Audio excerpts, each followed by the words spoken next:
হুম, আসসালামু আলাইকুম স্যার। আচ্ছা। এত কম কেন স্টুডেন্ট ভ্যালিজন? আসসালামু আলাইকুম স্যার। অন্য সেকশনের কি আসে নাই নাকি? না স্যার, সবাই আসছে স্যার। মানে হয়েছে কি সবাই আমাদের, আসছে। জি স্যার, আমাদের স্যার হুম। সেশনের থেকে অনেকে ক্লাসগুলো করতেছে না। আজকে ওই যে আমাদের কোর্সের আউটলেট গেছে, তো এখানে এই কোর্সটা আমাদের নেই, মানে এই বছর দেওয়া লাগবে না এই সেমিস্টারে। আমাদের ওই যে ইটিতে যেটা দিয়েছিলাম ওটাই নিয়ে আসবে। মানে বুঝি নাই ব্যাপারটা। মানে আরেকটু বলো আমরা তো। তো এই কোর্সগুলো আগেও করছিলাম ইটিতে থাকতে, তো আমাদের যারা ফার্স্ট ইয়ার তারা স্যার এই কোর্সটা ইটিতে করছিল। এখন আহ, এখন বলতেছে যে ওই কোর্সটা আমাদের ওই রেজাল্টটাই কাউন্ট হবে, এখন ক্লাস সেই জন্য অনেকে করতেছে না। আর ও যারা আসছে তারা হয়তো ইমপ্রুভ দিয়ে অথবা খারাপ ছিল এই জন্য আসছে স্যার। তার মানে তোমরা এটা কবে জানতে পারছো? ওরা কবে জানতে স্যার পারছে? আজকে স্যার, আজকে দুপুরে। কোর্স শেষ করে আমি কালকে লাস্ট ক্লাস নেব। পুরো কোর্স শেষ করে একদিন আগে জানতে পারলো, অনেক কষ্ট করলো ওরা। জি স্যার। যাক, যদি এটা থেকে কোনো কিছু শিখতে পারে এটাই তাদের বেনিফিট আর কি। জি স্যার। জি স্যার। আচ্ছা, তো এটার মধ্যে আমরা থার্মোডাইনামিক্স ভেরিয়েবলের চ্যাপ্টারটায় বা ম্যাক্সওয়েলস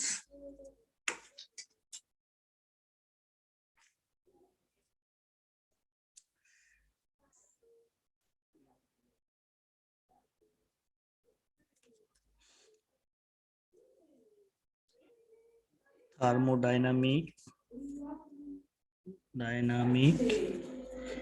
ভেরিয়েবল।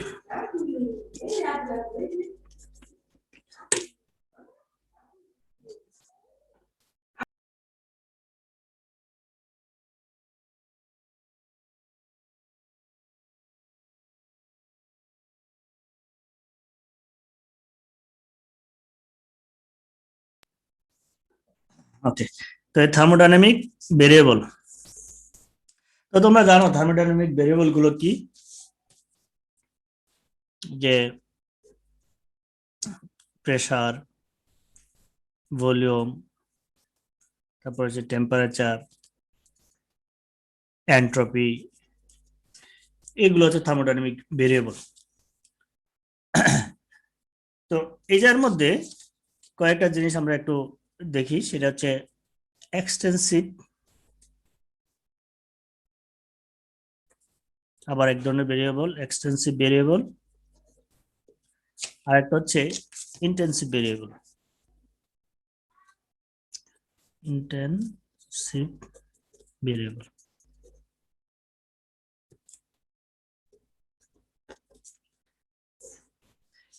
আচ্ছা একটু দেখো, ওই ইয়ার কাছে হাসিবুলের কাছে আমি আজকে যে লেকচারটা নেব, যেগুলো পড়াবো সেগুলোর একটা ছবি আমি ইমেজ আমি পাঠিয়ে দিয়েছি, পাইছো কি তোমরা? জি স্যার। আচ্ছা, হাসিবুল না পাইলে হাসিবুল তোমাদেরকে দিয়ে দিবে। আজকে যা পড়াবো সেগুলোর একটা কপি ছবি আমি এগুলো ফটো ইমেজ করে আমি পাঠিয়ে দিয়েছি।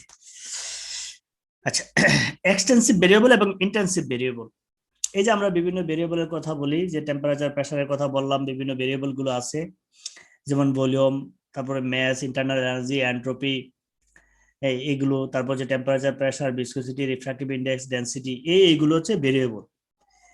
তো এগুলোর মধ্যে সবগুলো আবার থার্মোডাইনামিক ভেরিয়েবল না। যেমন থার্মোডাইনামিক ভেরিয়েবলের কথাগুলো আমরা যদি এটা বললামই, তো এই সকল ভেরিয়েবল গুলোকে থার্মোডাইনামিক বলো, থার্মোডাইনামিকের বাইরে যে ভেরিয়েবল গুলো আছে, ডেনসিটি, তারপর হচ্ছে তোমার রিফ্র্যাক্টিভ ইন্ডেক্স, এই যে সব ভেরিয়েবল গুলোকে দুই ভাগে ভাগ করা যায়, একটা হচ্ছে এক্সটেন্সিভ ভেরিয়েবল আর একটা হচ্ছে ইন্টেন্সিভ ভেরিয়েবল। তো আমরা যদি একটা এক্সাম্পল দিই তাহলে তোমাদের বুঝতে সুবিধা হবে। মনে করো এটার মধ্যে একটা পাত্র আছে,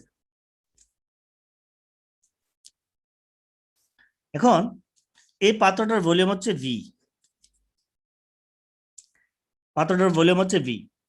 এখন এই ভি ভলিউম যদি পাইতে হয় তাহলে কি করতে হবে? মনে করে এই জায়গার মধ্যে একটু অংশ আছে, এই জায়গাতে একটু অংশ আছে, এই জায়গাতে একটু অংশ আছে, এটাকে যদি আমরা V1 বলি, এটাকে যদি V2 বলি, এটাকে যদি V3 বলি, এভাবে আমরা বিভিন্ন অংশ পাবো। তার মানে V1 plus V2 plus V3 plus dot dot plus হচ্ছে VN ইকুয়াল হচ্ছে আমরা টোটাল ভলিউমটা পাবো নাকি?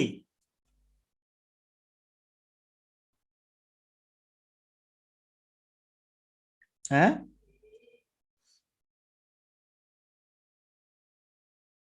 স্যার প্রত্যেকটা মলিকুলের ভলিউম যোগ করে আর কি মেইন না ভলিউমটা না, প্রত্যেকটা মলিকুলার ভলিউম না, মনে করে এই যার মধ্যে এটা একটা সিস্টেম। হ্যাঁ, এই সিস্টেমের ভিতরে যে জিনিসগুলো আছে মলিকুল, ওকে, তুমি মলিকুল বলো বা তুমি এটার মধ্যে ওয়াটার বলো বা তুমি যাই বলো, এটার মধ্যে আমরা এটার মধ্যে গ্যাস বা যাই বলি, মানে এটা সব ধরনের ইয়া হতে পারে, শুধু গ্যাস না, এটা লিকুইডও হতে পারে। কারণ হচ্ছে যদি আমরা এটার মধ্যে বলছি যে এই এক্সটেন্সিভ ইন্টেন্সিভ ভেরিয়েবল গুলো শুধু থার্মোডাইনামিক্স না, থার্মোডাইনামিক্স ভেরিয়েবল এক ধরনের, আমরা বলছি যে পি ভি টি এস এগুলো হচ্ছে থার্মোডাইনামিক ভেরিয়েবল আমি বলছি। এইটার মধ্যে বলছে থার্মোডাইনামিকের বাইরেও কিছু ভেরিয়েবল আছে যেগুলোকে আমরা বলছি থার্মোডাইনামিক প্লাস তার বাইরেও কিছু ভেরিয়েবল আছে যেগুলোকে আমরা এক্সটেন্সিভ ভেরিয়েবল এবং ইন্টেন্সিভ ভেরিয়েবল নামে নামকরণ করতে পারি। তো এইটার মধ্যে মনে করে সাপোজ এটার মধ্যে লিকুইড আছে বা গ্যাসও থাকতে পারে, তুমি যাই চিন্তা করো, তো এই ভি ভলিউমের ভিতরে যদি লিকুইড থাকে তাহলে এই লিকুইডের টোটাল ভলিউম হচ্ছে আমরা ধরি ভি, তাহলে টোটাল ভলিউমটা আমরা কিভাবে পাবো? এই অংশের ভলিউম, এই অংশের ভলিউম, এই অংশের ভলিউম, এই সবগুলো ভলিউম যোগ করলে তো আমি এটা পাবো নাকি?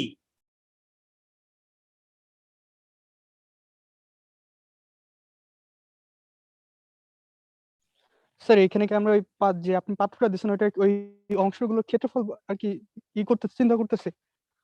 এটার ভলিউমটা, হ্যাঁ এটার পুরো ভিতরের ভলিউমটা আমরা চিন্তা করতেছি ভি, দেন ভি ভলিউম পাবো কি এই জায়গার ভলিউম, টোটালটার একটু একটু ভলিউম সবগুলো যোগ করলে তো টোটাল ভি ভলিউম পাবো। জি স্যার। আচ্ছা, আবার মনে করে এই এর ভিতরে যা আছে মলিকুল, যদি গ্যাস বলো গ্যাস বা লিকুইড বলো লিকুইড, তাহলে তার টোটাল ম্যাস হচ্ছে এম বা এম। তো এখন এই অংশের মধ্যে ম্যাস যতটুকু আছে, এই অংশের মধ্যে যতটুকু ম্যাস আছে, এই অংশের মধ্যে যতটুকু আছে, অর্থাৎ প্রত্যেকটা পার্টে যে ম্যাচ আছে সেই ম্যাচ গুলোকে যদি আমি যুক্ত করি M1 M2 M3 dot dot করে তারপর টোটাল আমি এম পাবো, তাই না?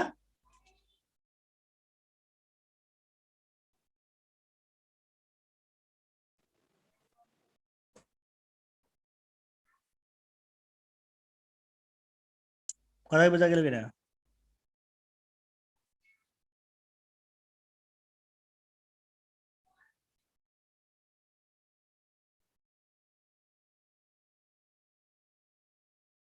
আমার কথা কি বোঝা যাচ্ছে কিনা? জি স্যার, বুঝা যাচ্ছে।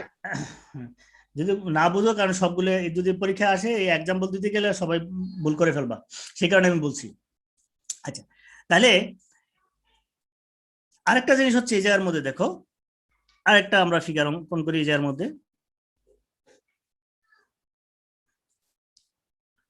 এখন এই সিস্টেমটা টেম্পারেচার হচ্ছে টি, এই সিস্টেমের যে ভিতরে যে মলিকুল গুলো আছে বা লিকুইড আছে তার টেম্পারেচার হচ্ছে টি। তাহলে টি যদি আমি বলি তাহলে এই বিন্দুতে তাপমাত্রা কত? এই সিস্টেমের টেম্পারেচার যদি টি বলি তাহলে এই বিন্দুতে সিস্টেমের টেম্পারেচার কত? টি হবে টি হবে। তাহলে এই বিন্দুতে সেম সেম হবে, এই বিন্দুতে সেম হবে। ওকে, তাহলে আমি যদি বলি ডেনসিটি, এই যে মলিকুল গুলো আছে এই মলিকুল গুলোর ডেনসিটি যদি আমি চিন্তা করি তাহলে এই বিন্দুতে তার ডেনসিটি যা, এই বিন্দু থেকে তার ডেনসিটি সেম হবে না ভিন্ন হবে?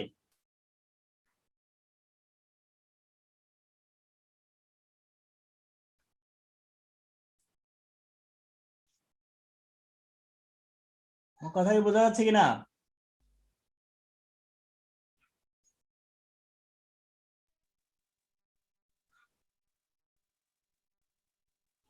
সেম হবে।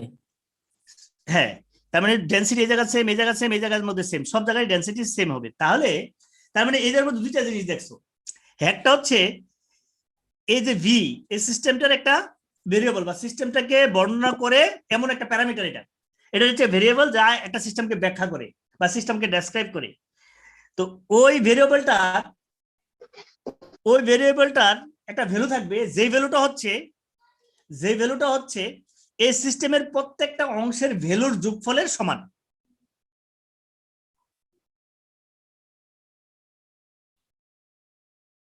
ভি একটা ভেরিয়েবল যে কিনা এই সিস্টেমটাকে ব্যাখ্যা করে এ ভি এর একটা ভ্যালু হবে, যে ভ্যালুটা হবে এই সিস্টেমের প্রত্যেকটা অংশে, যে অংশে তার ভেরিয়েবলের, এই ভেরিয়েবলটার যোগফলের সমান। অর্থাৎ এই ভেরিয়েবল প্রত্যেকটা অংশে ভেরিয়েবল কি, এই অংশে বি1, এই অংশে বি2, এই অংশে বি3, এই অংশে বি4, এভাবে বিভিন্ন অংশে আমরা বি পাবো।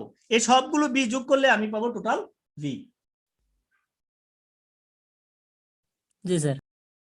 অথবা এই যার মধ্যে আমরা বলতে পারি এই সিস্টেমের ভিতরে এমন একটা ভেরিয়েবল আছে যে ভেরিয়েবলটা এই সিস্টেমটাকে ব্যাখ্যা করে, ওই ভেরিয়েবলটার একটা ভ্যালু থাকবে, যে ভ্যালুটা হবে এই সিস্টেমের প্রত্যেকটা অংশে ওই ভেরিয়েবলটার ক্ষুদ্র ক্ষুদ্র যোগফলের সমান। অর্থাৎ এই এম ভেরিয়েবলটা কি ম্যাস, এই অংশের ম্যাস, এই অংশের ম্যাস, এই অংশের বিভিন্ন অংশের ম্যাসের যোগফল হচ্ছে টোটাল ম্যাস। তার মানে এই টোটাল অংশের ম্যাস। তার মানে এই যার মধ্যে আমরা বলতে পারি যে এক্সটেন্সিভ ভেরিয়েবল হচ্ছে এমন একটা ভেরিয়েবল যে হচ্ছে বা প্যারামিটার, যে হচ্ছে একটা সিস্টেমকে ব্যাখ্যা করবে, এটা ইকুইলিব্রিয়াম পজিশন অবস্থা, যার একটা ভ্যালু থাকবে, আর ওই ভ্যালুটা হবে এই সিস্টেমের প্রত্যেকটা অংশের ভ্যালুর যোগফলের সমান। কথা কি বোঝা গেল কিনা? তার মানে হচ্ছে এই ম্যাস হচ্ছে একটা এক্সটেন্সিভ ভেরিয়েবল, ভলিউম এর মধ্যে একটা এক্সটেন্সিভ ভেরিয়েবল। আবার ইন্টেন্সিভ ভেরিয়েবলটা কি? ইন্টেন্সিভ ভেরিয়েবল হচ্ছে এমন একটা ভেরিয়েবল যে একটা সিস্টেমকে ডেসক্রাইব করবে, যার একটা ভ্যালু থাকবে, এই ভ্যালুটাই সিস্টেমের প্রত্যেকটা অংশে সমান থাকবে। কথাই বোঝা গেল কিনা? জি স্যার। জি স্যার। তাহলে এই জায়গা থেকে যদি, তাহলে আমি তোমাদেরকে কয়েকটা ভ্যালু বলি। তার মানে এই যে আমাদের টেম্পারেচার প্রত্যেকটা অংশ সমান, তার মানে হচ্ছে এটা কি ইন্টেন্সিভ ভেরিয়েবল,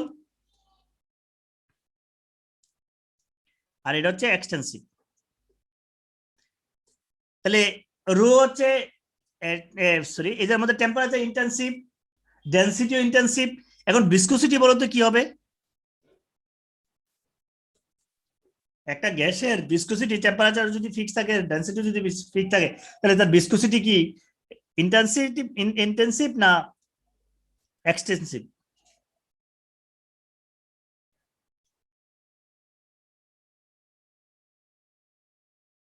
হ্যাঁ, স্যার কোনটার ক্ষেত্রে স্যার?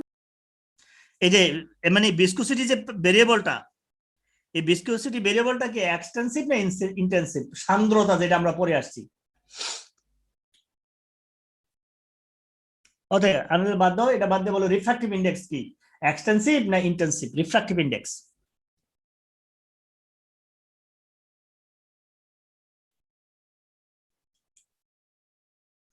হ্যাঁ,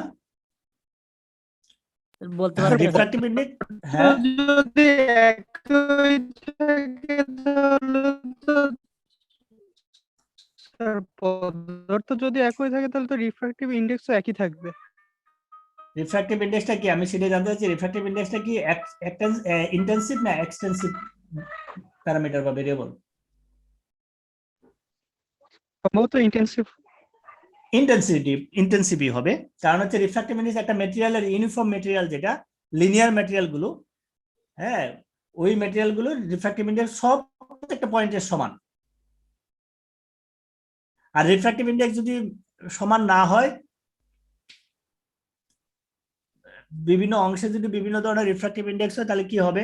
এটা কি বোঝা যায় যে বিভিন্ন অংশে একটা ম্যাটেরিয়ালের বিভিন্ন অংশে যদি রিফ্র্যাক্টিভ ইন্ডেক্সের মান ভিন্ন ভিন্ন হয়, সেক্ষেত্রে হচ্ছে লাইটের ভেলোসিটি ভিন্ন ভিন্ন হওয়ার কারণে ওই ম্যাটেরিয়ালগুলোর মধ্যে দিয়ে যখন আলোক রশ্মি পাস করবে, তখন আলোক রশ্মিগুলো বেঁকে যাবে।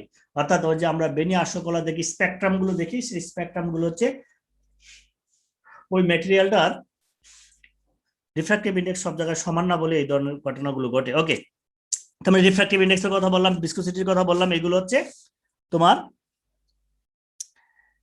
ইন্টেন্সিভ। আচ্ছা, লেন্থ বলো তো, লেন্থ কি হবে? লেন্থ বা এরিয়া,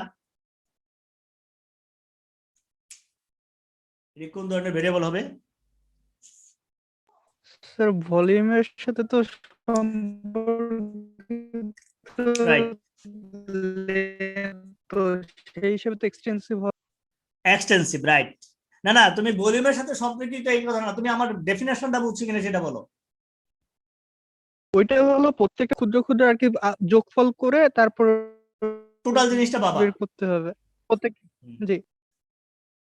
রাইট, কারণটা কি, তোমার এই জায়গার ভলিউম, আমরা এই জায়গায় কি দেখছি, এই পুরোটা টেম্পারেচার টি, কিন্তু প্রত্যেকটা পয়েন্টের টেম্পারেচার টি। তুমি বলে সিস্টেমের টেম্পারেচার টি মানে কি, সিস্টেমের টেম্পারেচার টি মানে হচ্ছে প্রত্যেকটা পয়েন্টের টেম্পারেচার টি, নাকি?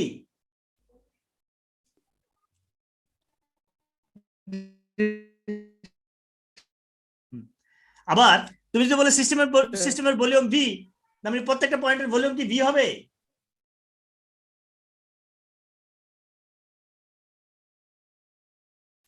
না স্যার।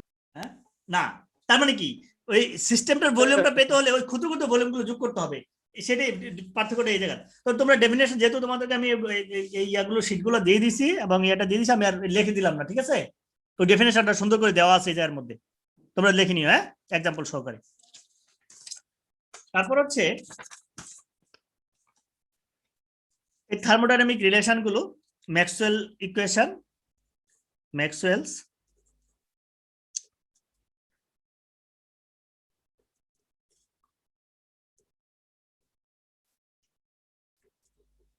থার্মোডাইনামিক্যাল রিলেশন। তো এদের মধ্যে 6টা রিলেশন আছে। তো এই রিলেশন গুলো হচ্ছে আমরা ফার্স্ট ল এবং সেকেন্ড ল কে একসাথে করে, ফার্স্ট লটা আমরা কি পড়ে আসছি, ফার্স্ট লটা পড়ে আসছি,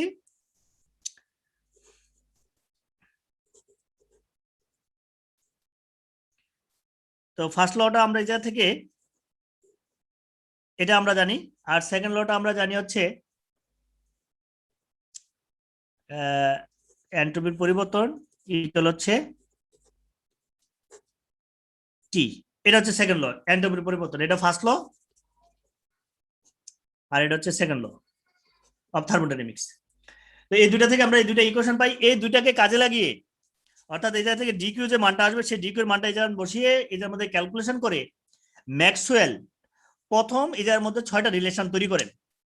এই 6টা রিলেশনকে ম্যাক্সওয়েলের রিলেশন বলা হয়, এবং এই 6টা রিলেশনের সাহায্যে একটা সিস্টেমের যে কোনো একটা সিস্টেমকে, মানে 6টা রিলেশনের সাহায্যে আমরা এতদিন যে ইকুয়েশনগুলো বের করে আসছি, যেমন স্পেসিফিক হিট, ল্যাটেন্ট হিট, এই সকল জিনিসগুলো এই থার্মোডাইনামিক যে রিলেশন বা থার্মোডাইনামিক এই সম্পর্কগুলো থেকে বের করা যায়, সেইগুলো বের করে দেখাইছেন।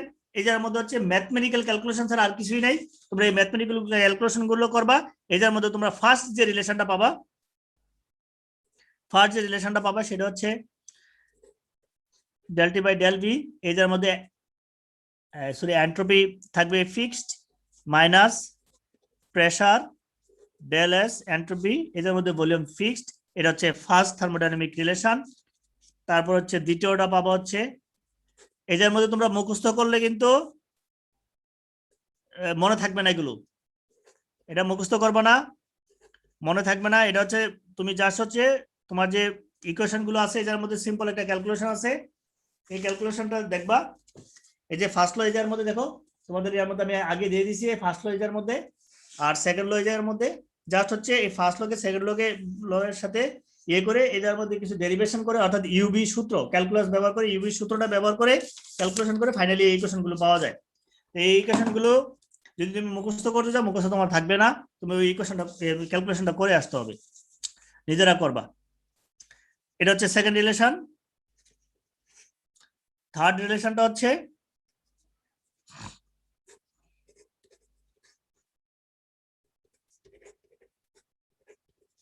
এটার মধ্যে প্রেসার থাকবে কনস্ট্যান্ট, এই জায়গার মধ্যে যে ভ্যালুগুলো থাকবে সেগুলো কনস্ট্যান্ট ভ্যালু। এটা হচ্ছে 3 নম্বর রিলেশন। 4 নম্বর রিলেশনটা হচ্ছে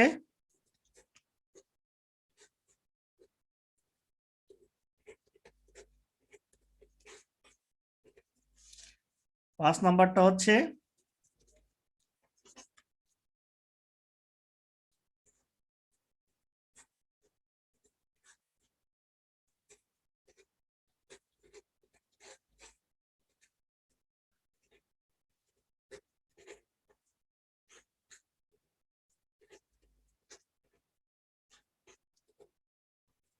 এটা হচ্ছে 5 নম্বর রিলেশন।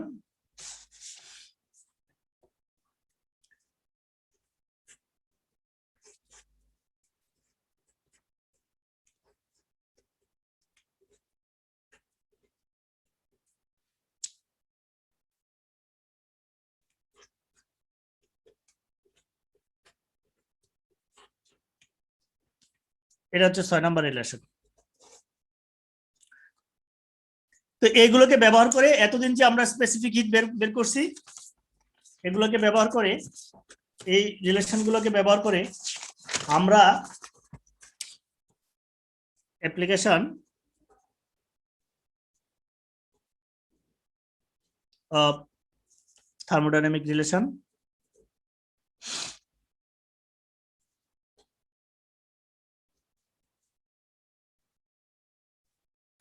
এই থার্মোডাইনামিক রিলেশনগুলো ব্যবহার করে আমরা স্পেসিফিক হিট বের করছি। স্পেসিফিক হিট ইকুয়েশন, তো স্পেসিফিক হিট ইকুয়েশন আমরা সিপি মাইনাস সিবি ইকুয়াল হচ্ছে আর আমরা বের করছি, তাই না? CP minus CV equal to আর বের করছি আমরা ফর পারফেক্ট গ্যাস। তাহলে এটা হচ্ছে ফর, এইগুলো ব্যবহার করে, এই ইকুয়েশনগুলো ব্যবহার করে ফর পারফেক্ট গ্যাসের ক্ষেত্রে আমরা বের করেছি সিপি মাইনাস সিভি ইকুয়াল হচ্ছে আর। এটা হচ্ছে এই থার্মোডাইনামিক রিলেশন ব্যবহার করে এটাকে বের করা যায়। আমরা এর আগে থার্মোডাইনামিক রিলেশন ব্যবহার না করে ফার্স্ট লটাকে ব্যবহার করে এটার মধ্যে আমরা এটা বের করছি। একই জিনিসটাকে বি, এটা হচ্ছে রিয়েল গ্যাসের জন্য, আইডিয়াল গ্যাসের জন্য, পারফেক্ট গ্যাস বা আইডিয়াল গ্যাসের জন্য। কিন্তু আইডিয়াল গ্যাস তো বাস্তবে পাওয়া যায় না। তো ভ্যান ডার ওয়ালস যে গ্যাস বা ভ্যান ডার ওয়ালস ইকুয়েশনের জন্য, হ্যাঁ, ভ্যান ডার ওয়ালসের জন্য অথবা রিয়েল গ্যাসের জন্য এই ইকুয়েশনটা দাঁড়ায় হচ্ছে, এটাই খুব ইম্পর্টেন্ট, সিপি সিবি ইকুয়াল হচ্ছে আর 1 প্লাস 2a ভি আর টি। এই ইকুয়েশনটা প্রতিপাদন করা যায়। সিম্পল ক্যালকুলেশন, একই ধরনের ক্যালকুলেশন তোমরা একটু দেখবা। একইভাবে এই থার্মোডাইনামিক রিলেশনকে ব্যবহার করে ক্লসিয়াস যে ক্লেপেরন যে ইকুয়েশন, সেই ইকুয়েশনটাকে বের করা যায়। এটা হচ্ছে 2 নাম্বার। আমরা ক্লসিয়াস ক্লে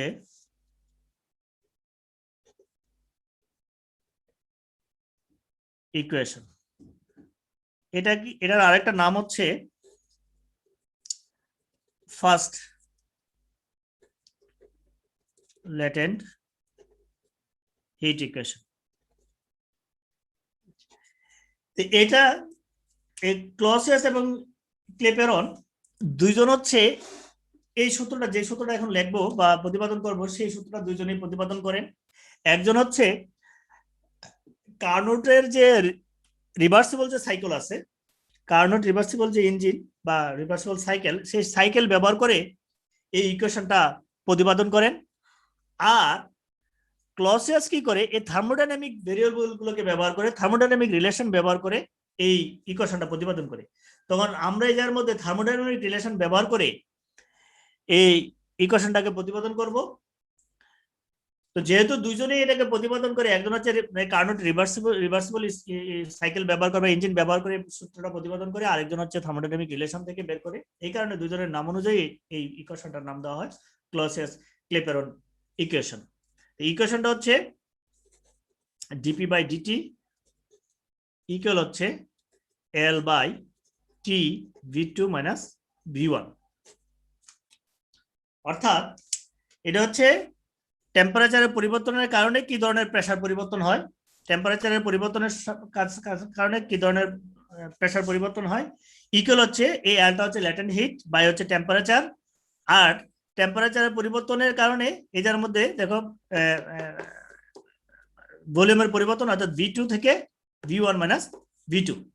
এটা হচ্ছে এক ভলিউম থেকে আরেক ভলিউমের যে পরিবর্তন। ব্যাপারটা এরকম যে এটার মধ্যে টেম্পারেচার যদি আমরা ফিক্সড রাখি, টেম্পারেচার যদি এটার মধ্যে ফিক্সড রাখি, ফিক্সড বলতে কোথায় থাকে, এক স্টেট থেকে ভলিউম পরিবর্তন হবে, অর্থাৎ ভি2 থেকে ভি1 এ যাবে বা ভি1 থেকে ভি2 তে যাবে, ভলিউম পরিবর্তন হবে কিন্তু টেম্পারেচার ফিক্সড থাকবে। এই ঘটনা কোথায় ঘটে?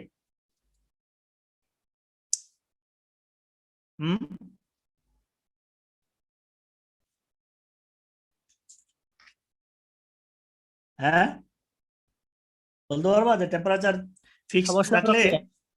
হ্যাঁ, সমস্যা প্রক্রিয়া। যেমন আমরা ইয়ের ক্ষেত্রে বলতে পারি যে যদি তোমার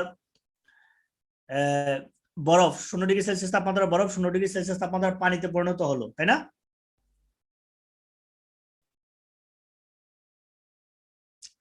শূন্য ডিগ্রি সেলসিয়াস তাপমাত্রার পানি, বরফ 0°C তাপমাত্রার পানিতে পরিণত হলো, তার মানে এর মধ্যে ভলিউমের একটা পরিবর্তন হলো, কিন্তু টেম্পারেচারের কোনো পরিবর্তন হলো না, নাকি? জি স্যার। একটা নির্দিষ্ট অ্যামাউন্ট। হ্যাঁ, জি স্যার, বুঝতে পারছি। তারপর হচ্ছে গ্যাসের ক্ষেত্রে বলো পানি ভলিউম পানি থেকে গ্যাসে পরিণত হলো, তার মানে হচ্ছে এক স্টেট থেকে আরেক স্টেটের যে পরিবর্তন হলো, ভলিউমের পরিবর্তন হলো, কিন্তু টেম্পারেচার পরিবর্তন হলো না। তো সেই জিনিসটা আমরা এর মধ্যে একটু দেখাই। দেখো, এই সূত্রটা ডেরিভেশন ফ্রম থার্মোডাইনামিক রিলেশন, এটা করে হচ্ছে ক্লসিয়াস, আর ক্লেপেরন যেটা করে সেটা হচ্ছে কার্নোট সাইকেল থেকে করে রিলেশন। তো ফ্রম সেকেন্ড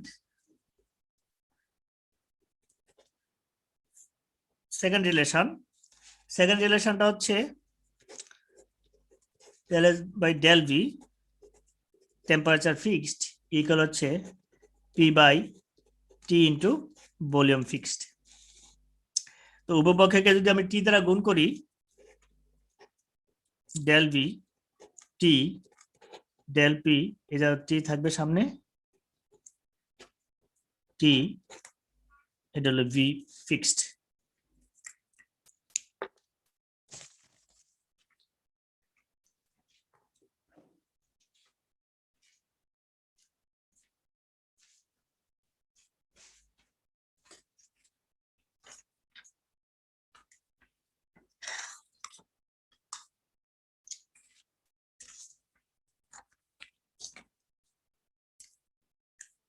এখন দেখো, আমরা জানি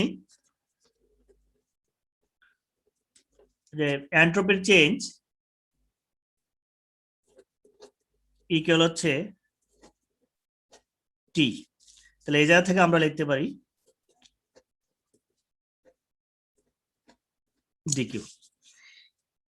এই জায়গা থেকে এই ভ্যালুটা এই জায়গা যদি বসাই দেয়, অর্থাৎ টিডিএস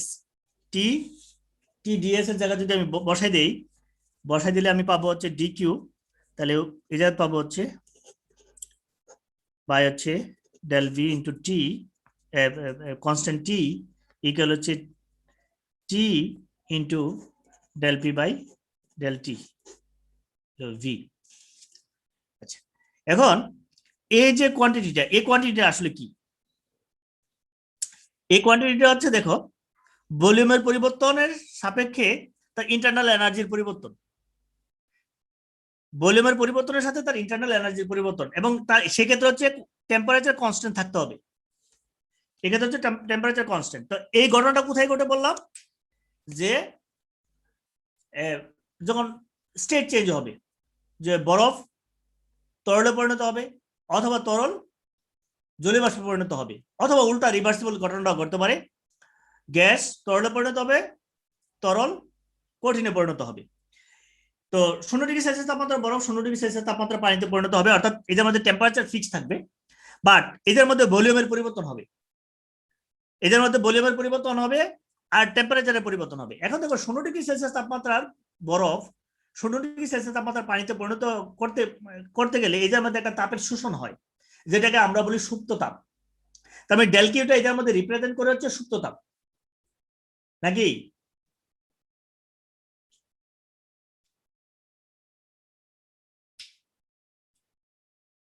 হ্যাঁ,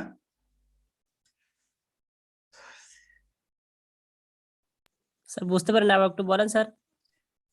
এদের মধ্যে টিটা কি টেম্পারেচার না? টেম্পারেচার তো ফিক্সড, কনস্ট্যান্ট টেম্পারেচার। এই যে ইকুয়েশনটা কি বোঝায়? ইকুয়েশনটা এদের মধ্যে বলতে চাচ্ছে যে টেম্পারেচার ফিক্সড রাখলে কোন একটা সিস্টেমের ভলিউমের পরিবর্তন হবে, পরিবর্তন হলে এদের মধ্যে তার এনার্জিরও পরিবর্তন হবে, অর্থাৎ ইন্টারনাল এনার্জিরও পরিবর্তন হবে।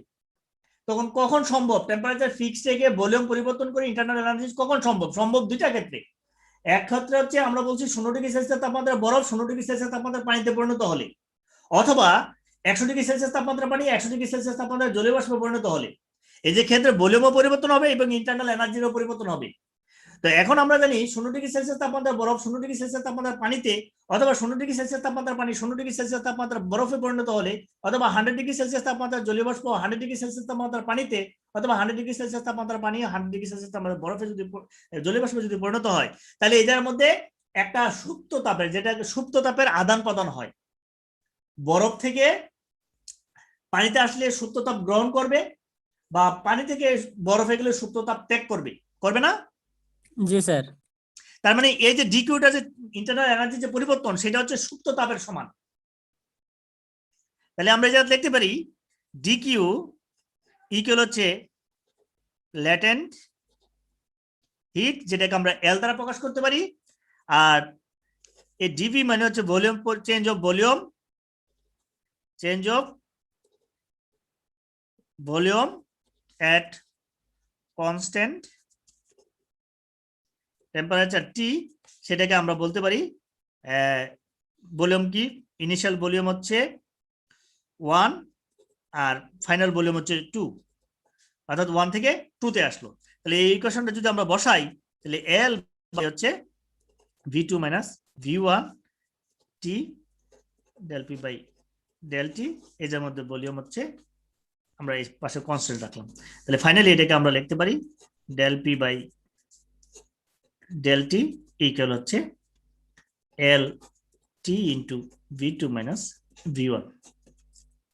এখন যদি এটা এই ভেরিয়েবল, এই প্রেসার যদি শুধু টেম্পারেচারের উপরে ডিপেন্ড করে, আর বাকি যেহেতু এটার মধ্যে অন্য প্যারামিটার গুলো ফিক্সড বলছে, তার মানে এটাকে আমরা ফাইনালি এভাবে লিখতে পারি ডিপি বাই ডিটি ইকুয়াল হচ্ছে L by T V2 minus V1। এইভাবে এটাকে লেখা যায়। এই ইকুয়েশনটাই ক্লসিয়াস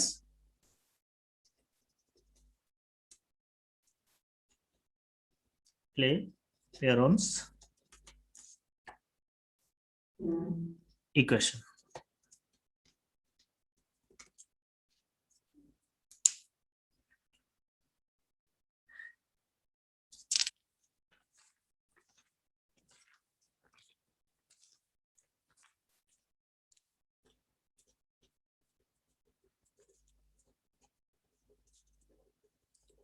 থার্মোডাইনামিক পটেনশিয়াল। আচ্ছা,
আচ্ছা, এটার মধ্যে একটু এত বিস্তারিত না বলে জাস্ট একটু আলোচনা করি যে থার্মোডাইনামিক পটেনশিয়াল। তো আমরা মেকানিক্যাল পটেনশিয়ালের কথা জানি, মেকানিক্যাল পটেনশিয়াল এনার্জির কথা আমরা জানি। মেকানিক্যাল পটেনশিয়াল এনার্জি কি খেয়াল আছে তোমাদের? মেকানিক্যাল পটেনশিয়াল এনার্জি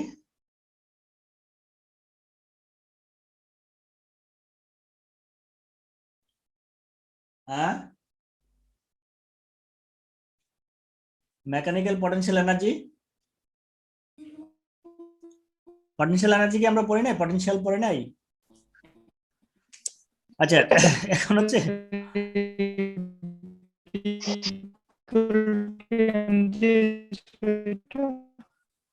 আচ্ছা শোনো, তোমার কথা আমি বুঝি না, এর আগেও তুমি কথা বলার চেষ্টা করছো, কথা আসলে বোঝা যাচ্ছিল না। একটা প্রশ্ন হচ্ছে এই যে এর মধ্যে পানি, sir EP equal to MGH. হ্যাঁ EP equal to MGH. Sir EP এখন ইকুয়াল টু এমজিএইচ কিনা সেটা দেখি। হ্যাঁ EP equal to MGH, potential energy. এখন প্রশ্ন হচ্ছে কিছু কিছু প্রশ্ন, যে পানি, হ্যাঁ পানি উপর থেকে নিচের দিকে কেন পড়ে?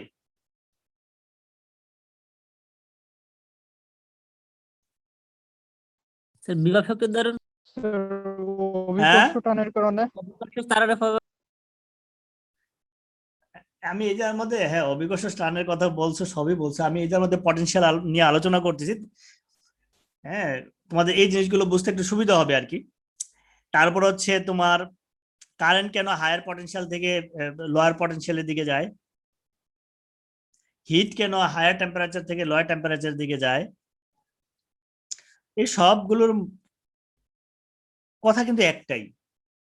সবাই এ সকল ঘটনাগুলো কেন ঘটে? ঘটে হচ্ছে সবাই চায় তার একটা স্টেবল অবস্থা তৈরি করতে,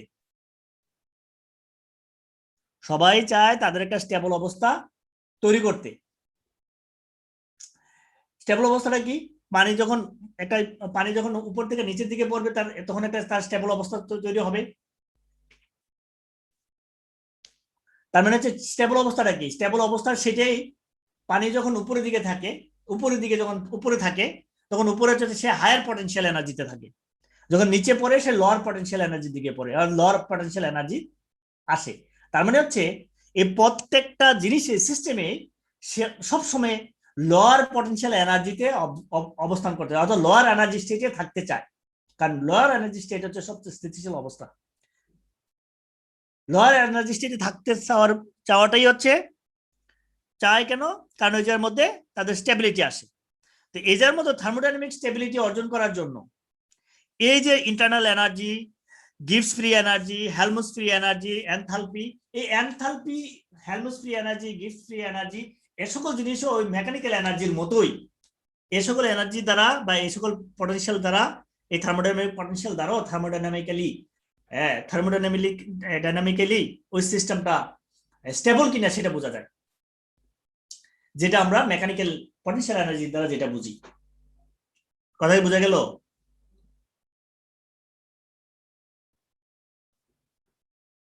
জি স্যার। জি স্যার। আচ্ছা, যদি বোঝা যায় তাহলে আমি এই জায়গার মধ্যে ক্লোজ করলাম। আমি কালকে তোমাদের একটু ব্রিফলি ফার্স্ট ল, তোমরা তো অলরেডি আমি তোমাদেরকে বলছি তোমরা এগুলো করছো, সেকেন্ড ল, এগুলো নিয়ে হয়তো একটু আলোচনা করব, তারপর আমি ক্লোজ করে দেব। তাহলে কালকে 7:30টার দিকে আমরা একটু আর একটু আধা ঘন্টা বা ঘন্টাখানেকের মতো বসবো, ঠিক আছে? আসসালামু আলাইকুম। হ্যাঁ, ওয়ালাইকুম আসসালাম। স্যার